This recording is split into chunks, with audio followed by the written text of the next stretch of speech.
Juge 6, verset 25, dit comme ça. Dans la même nuit, l'Éternel dit à Gideon, prends le jeune taureau de ton père et un second taureau de 7 ans. Renverse l'autel de Baal qui est à ton père et abat le pieu sacré qui est dessus. Regardez, Église. Qu'est-ce qu'on péchait? Ou qu'est-ce que faisait qu'Israël est devenu très malheureux? La Bible dit que Dieu même, il a laissé Israël pour une raison. Quelle était la raison qui a amené Israël à se retrouver dominé par les ennemis, à semer et ne pas récolter, à être humilié? Quelle était l'origine de cette situation? Hein? Dites. C'était quoi? Les idoles. C'était les idoles. Quelle était la chose qui a éloigné Dieu du peuple? Dieu les a laissés. L'autel de Baal. L'autel qui avait une image d'un idole à qui il sacrifiait. Vous savez, si vous allez chercher, même sur Wikipédia ou dans une autre encyclopédia quelconque, si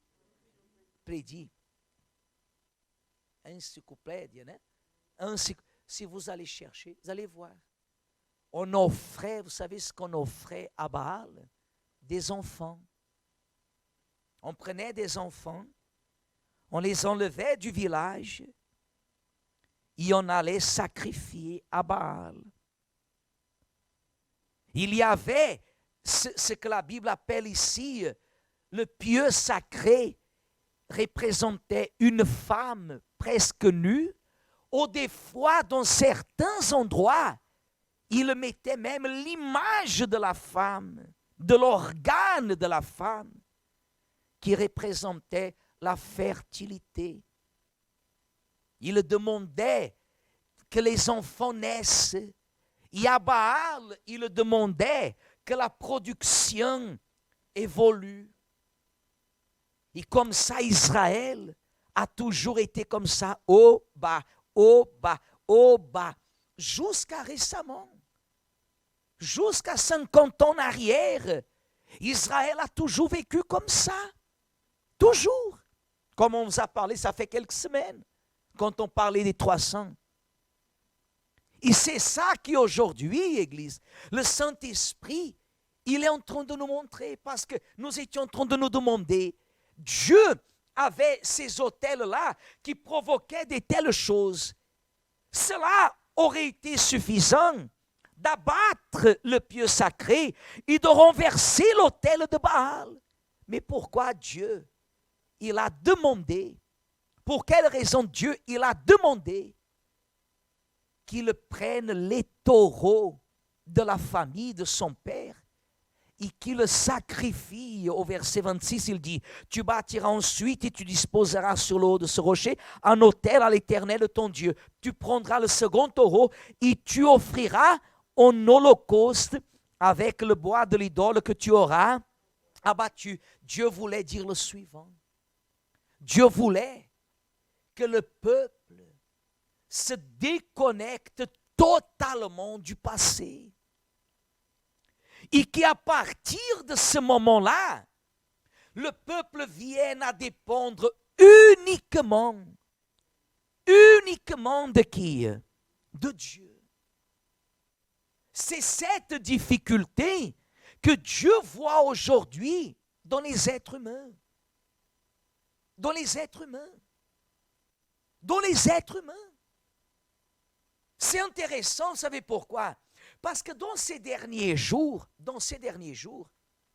on entend beaucoup parler, depuis qu'il y a eu ce meurtre là-bas aux États-Unis, maintenant ici en France, on entend parler dans tous les journaux maintenant, c'est tout ce qui est raciste les statues, n'est-ce pas? On est en train de les taguer. Taguer? Hein? On est en train de faire des choses, les images des politiciens qui à l'époque étaient liés avec des termes d'esclavage, ceci, cela. Et aujourd'hui, et souvent, dans ces derniers jours, mais aujourd'hui j'entendais dans une des principales radios qui disait comme ça, oui, mais vous savez, l'esclavage, il suffit d'ouvrir la Bible et de voir ce que la Bible parle de l'esclavage. Mais personne ne croit à la Bible. Pourquoi on parle de la Bible au sujet de l'esclavage? Pourquoi? Pourquoi on parle à ce sujet-là?